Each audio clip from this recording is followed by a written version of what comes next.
Billy, maybe the closing minutes weren't maybe the closing minutes weren't the most spectacular defensively, but you did hold that team under 100 points, especially in that first half. Did you feel like you were a little bit more engaged at that end? Yeah, I mean, I really felt like, I don't want to say the entire year, but certainly in a while, I felt we looked desperate on the glass. You know, we looked desperate in some of those things that we talked about that we can control. You know, we did a good job, which one of the problems has been taking care of the ball. We did a pretty good job of taking care of the ball. We did have a few turnovers, but we, for the most part, did a fairly good job there. And then, you know, we were much better on the glass. We had some moments, too, where we missed some blockouts, but I thought the physicality and the compete rate around the rim was much better. Now, I also understand they're smaller, right? They didn't, you know, Zubac being out and then Bamba not, you know, playing limited role. But still, they're coming. You know, and the biggest thing to me is, you know, were we putting bodies on people? And I felt like we had a little bit of a desperation to try to do that. How did you like how Donovan and Julian were impacting that part on Fox?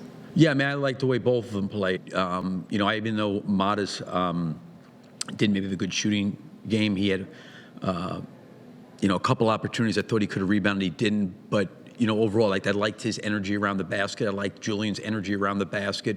Same thing with Dalen. Like, I thought those guys went in there and they competed pretty hard. Where do you feel like Julian and Dalen are in terms of how you wanted them to progress this season, like halfway through? Those two guys?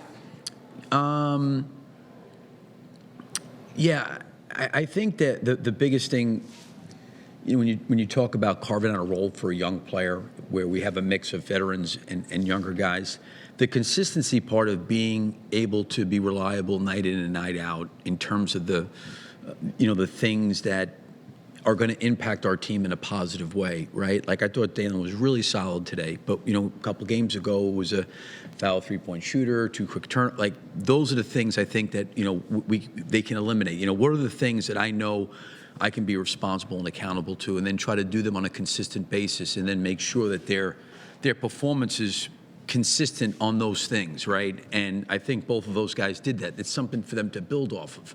So again, if they're running the floor, I have no problem with them shooting the basketball, attacking. They got to take care of the ball. They got to help us on the glass. They got to read defense in terms of screening. They got to know personnel. They got to know game plan, what we're doing, how we're guarding certain players. Like all those things are factors. And I know a lot of times people look down at the stat sheet. The first thing they look at is minutes and points, and there's just so much more to it for me from a development standpoint that goes into it than just looking across a line of guys' box score. Billy, obviously this game flipped in the third quarter. Zach's run there, you know, spaced you out. It looked like to me that, and I'm not saying that's exactly what it was against you, but it looked like Zach kind of said, you know what, lost 5 games in a row. You know, no offense about the moving the ball around, but I got to take over. And I'm not making a comparison, but I've seen guys do that. You know, guys, when the team is in the desperate straits, a guy gets into a lot of dribble isolation, which he did, but that's what brought you over the top, as opposed to lately you haven't been able to do that. It seemed like to me, you know, he just provided that emphasis. What did you see?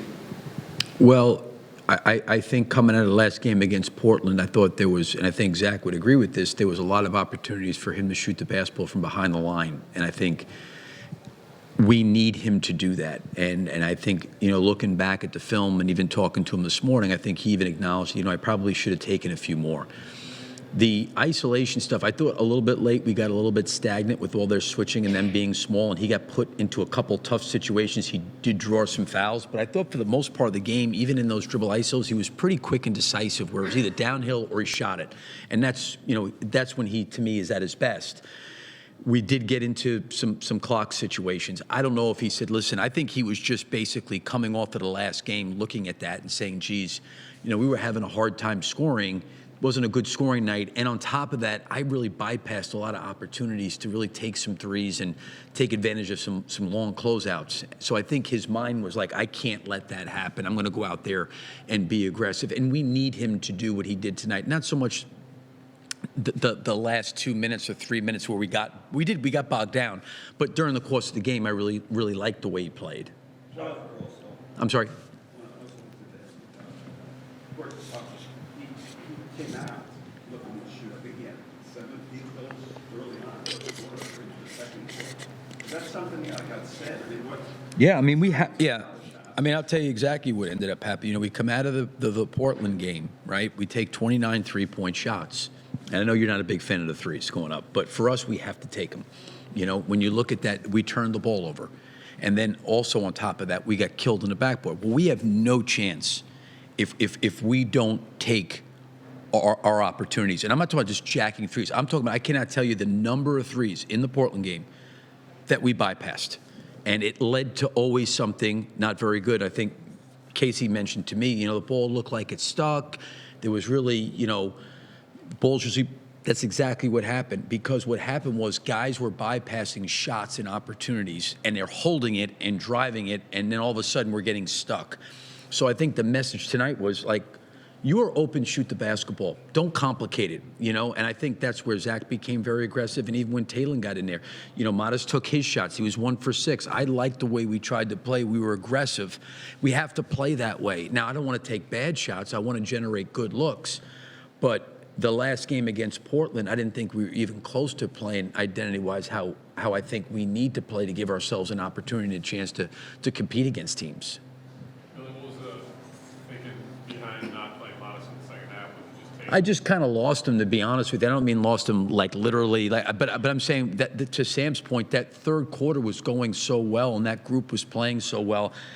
You know, Modest is not a guy that's playing, you know, big minutes, and either is Julian, Dalen haven't been. So when that group was going, you know, even if it was a back-to-back, it gave, and Zach was part of it, but, you know, I got Vooch off early to see if Jalen could handle a little bit of the small unit, and then when Harden came out, bring Vooch back in to maybe go and help tie down that second unit a little bit. But they were just going well. And then I think what happens is when that group's going well, what ends up happening is it cuts into a rotation, and in particular probably cut into Modest's rotation, because now you start talking about like, oh, we got to get him in, so you play him 3 or 4 minutes, and then you're bringing someone else back in. It's hard to play like that. So it wasn't like I loved his aggressiveness, Modest, in the first half. You know, I really did. But it was just that third quarter, that group was playing well, and I just kind of stuck with them.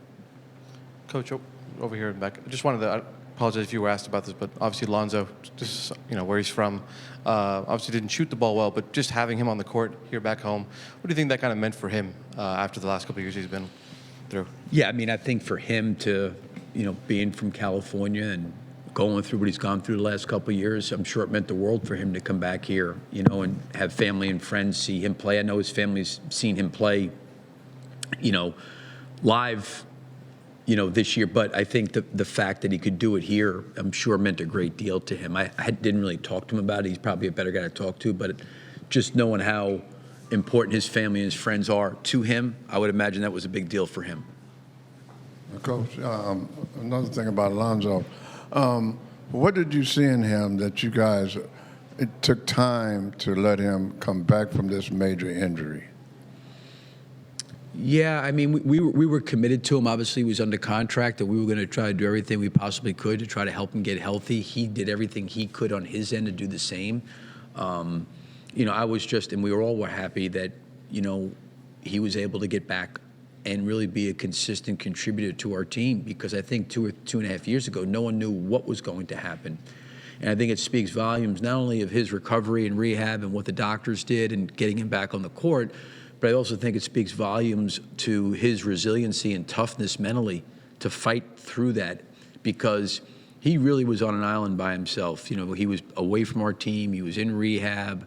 You know, that can become very lonely. And it wasn't like that went on for like 6 months. That went on for like 2.5 years. So I'm just happy for him that he can be out there playing. Thanks, Coach. Okay. Yep. Thank you. Yep.